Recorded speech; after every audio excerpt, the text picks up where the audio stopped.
Hello everyone, long time no see. Today I want to share with you Cinamaford's Forestry plugin. Some problems you may encounter during work use. Because I recently made a project used this plugin. Then during use, I encountered some problems. I believe users who want to use this plugin may encounter some of the problems I am facing now. Let me first talk about two questions.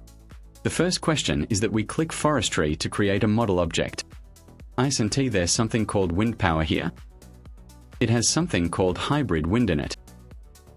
In the two parameter columns of this simulation, there are some parameters that I want to explain to you. By default, its view has no animation, right? It's not animated here. Here we first check. It's a windy animation.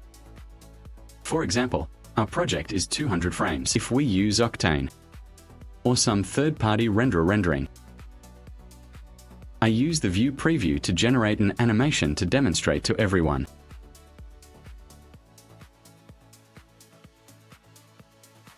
All frames total 200 frames. Check geometry only. For example, if a problem occurs midway and the rendering is interrupted, there may be a problem when we render. There is a problem with the software or something like that.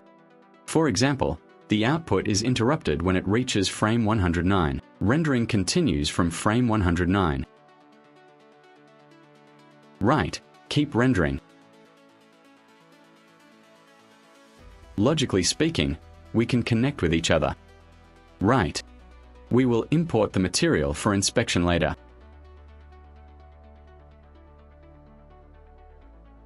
Import sequence frame material. Select footage to create a composite sequence. The timeline is stretched to 109 frames. Did you see the screen jump here? Let's look at the time and location. At frame 109, he jumped a bit here. Did you see that? So this is the first question. That is to say, we use the tree plugin to use the wind.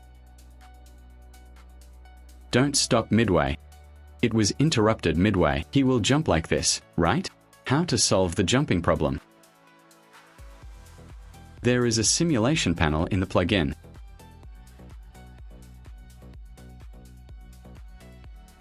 There is something called cache simulation here. We click on it. It appears as if some keyframes have been baked on the timeline. It means that the tree has been baked with keyframe animation. Okay, let's do the second test. Second addition. Render all frames. For example, to 100 frames. 100 frames rendered. Then render from 100 frames to 200 frames.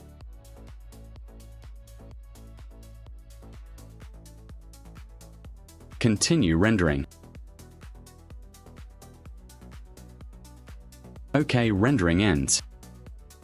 Come to AE Import to check sequence frame animation. Import version 2 render sequence.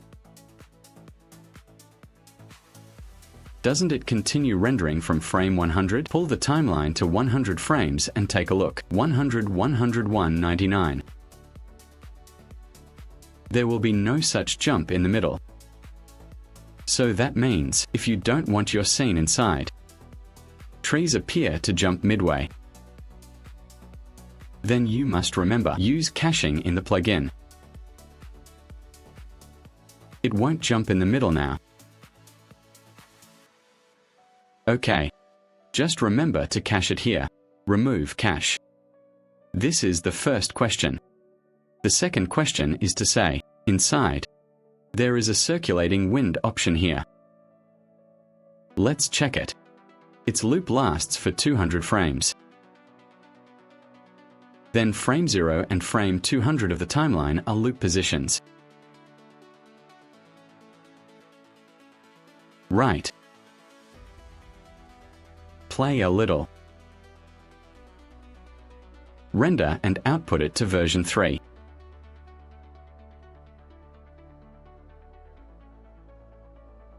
Notice when I saved the third version here. Here in this simulation, there is no cache here.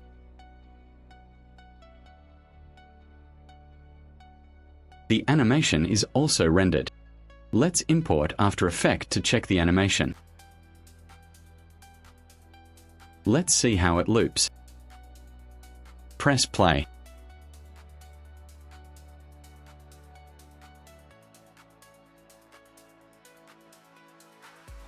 Copy A, Ctrl+D duplicate a layer and then freeze and frame. X this layer is now a single frame.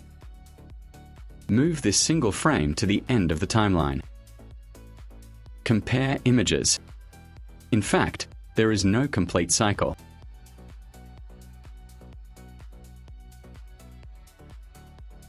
Loop function is not available. Difference mode comparison. The picture is obviously biased. In fact, it is only the leaves that circulate, not the branches. Today I will share with you what you should pay attention to when using the Forest plugin. Debor Motion Design focuses on sharing Cinema 4D knowledge. Thank you for watching. Goodbye, see you next time.